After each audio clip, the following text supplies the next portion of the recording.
There are millions of books published on leadership. Each have their own definition and point of view on what constitutes great leadership. Tacy and I have come to believe that the most important ingredient to leadership is having fruitful conversations with others, dozens a day, inside and outside the organization.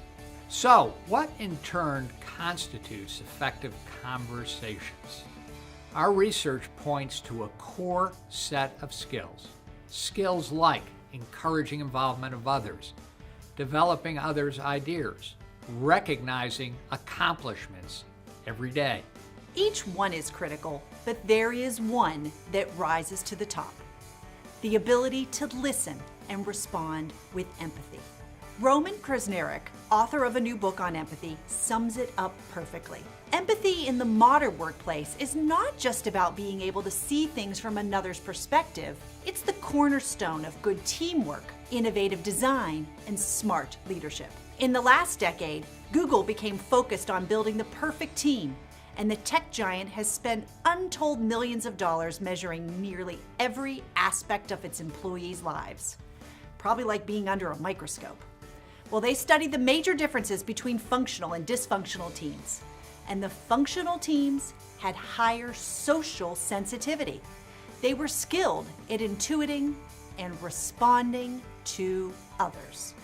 In DDI's recent study, High Resolution Leadership, we reveal just how critical empathy is. Evaluation of empathy, as demonstrated in assessment center simulations, had the highest overall correlation with job performance. And it also had the strongest relationship with the effectiveness of 4 critical leadership conversations, like coaching and decision making.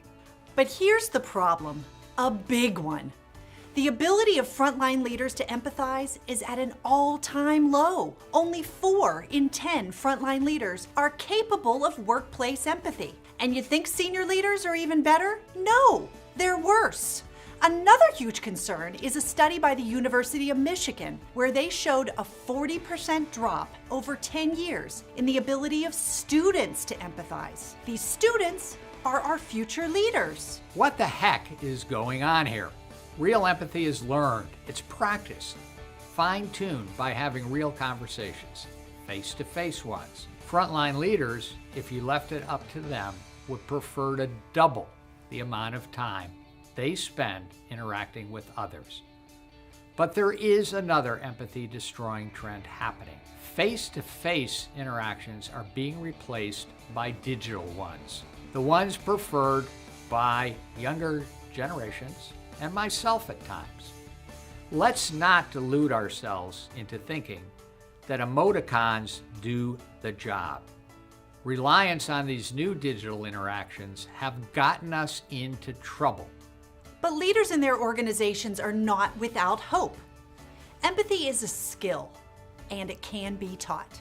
We've been teaching leaders how to empathize for over 45 years. And in new DDI research, involving 161 separate studies with 15,000 leaders from around the globe, we're showing a 36% improvement in key interaction skills, including empathy. And it turns out that bump up in behavior leads to higher workforce productivity and better business results. And there's a bonus effect. When you teach a leader the capacity to empathize, the benefits spread beyond the workforce to healthier family lives and healthier communities.